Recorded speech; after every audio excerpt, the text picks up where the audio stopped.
Drag racing entered into my blood when I was about 7 years old.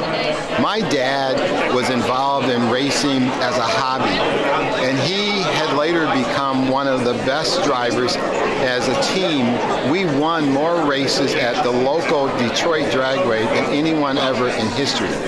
And so it was that was the time that I actually got it instilled in my vein, and I had become this passionate person about improvement, continuous improvement. How do we make it better? How do we get to this next level?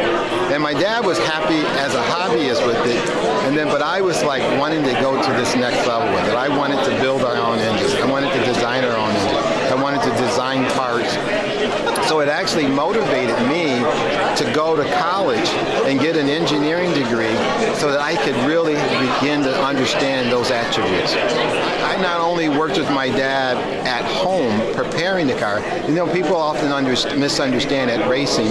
You see at the racetrack this pretty car, but you don't understand what happened behind the scenes. And behind the scenes is where you truly cut your teeth. And that's where you're doing all of that real prep work, that real building, that hard work. And having the opportunity to go learn then and cut my teeth around that was really huge. Because I became, that's what really motivated me to get to that next level, was being able to put the engines in the car. And then later to say, oh my, we can build that engine ourselves.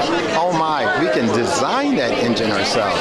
And being able to evolve that over the years is kind of what's taking place. It can be enormous time, and there's no limit to what you can do. And what was interesting for me, that when I was in my late teens and early 20s, I was passionate about it. And I spent my life around it. If I wasn't in school or working, I was reading a book. I was somehow working on that craft of how to get better. So that became a life for me. And then, do I have regrets because I wasn't the party kid and I knew a lot of my friends were out hanging and they were doing all of that?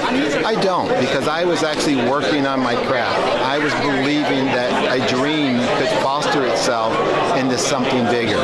And oh my, did it. My blood type, 10W30. Favorite color? Chrome. To me, time is measured in RPM.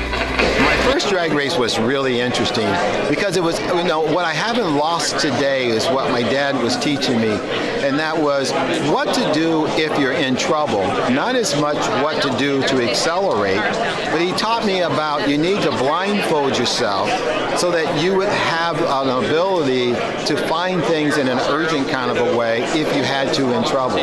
But also, on my first run of the car, little did I know that there would be as much G-force pushing me back, and then just the slightest turn of the steering wheel would also cause the car to veer left or right. So it was very humbling because the car launched and probably with 3 G's of G-force on me, the front end was in the air, and when the wheels came down, the car actually was veering right, and it was only because I had the steering wheel cranked to the right and just didn't realize it. So the dad taught me, oh no, you want to lightly hold the steering wheel. You don't need to grip it like you're trying to force it. And then that trying to taught me that kinds of things. But that was a great lesson learned that I was really humbled by. Having the opportunity, I've had a career that wasn't overnight. My passion was to really get involved in racing as a profession. And so what I did was went to college, and then right out of college I was hired by General Motors to actually come and work there as an engineer. Well, as I worked there as an engineer, I got to work around some of the smartest people in the world. And it really became an addiction in itself to want to compete and want to be recognized and to want to be, and then so after years of being involved in that and then seeing cars going around the world that had your influence on it. I mean, cars that you now have a patent design on and programs that you were starting to become a leader in really kind of took its shape. But I think it was after about 15 years of doing that, I said, well, wait a second. I came this path because I really wanted to race. And so I left General Motors in the peak of my career to go pursue this passion of racing. Ironman, remember, go to the finals 5 times. Dreams are possible, never give up on them. Yes, yes, yes. And gosh, what an excitement that has been. because in that passion, it's been the opportunity to really spread our wings and really pioneer things in racing, where we became the first in the world to design electronic fuel injection, the first in the world to win with it, and to be able to now see people from all walks of racing now utilizing that technology has been a great feat. But also being able to win, being able to do it as a driver, and being able to tour the world and have fans around the world that was admiring you for your accolades and the whole balance of it. And for us, it was about engineering entertainment.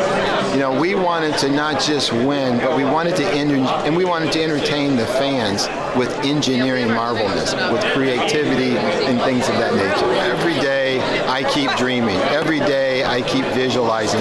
There isn't a car that I get in. There isn't an airplane that I get in. There isn't, I'm always looking at ideas of continuous improvement. My favorite car today is the ZR1 Corvette. I just ordered it.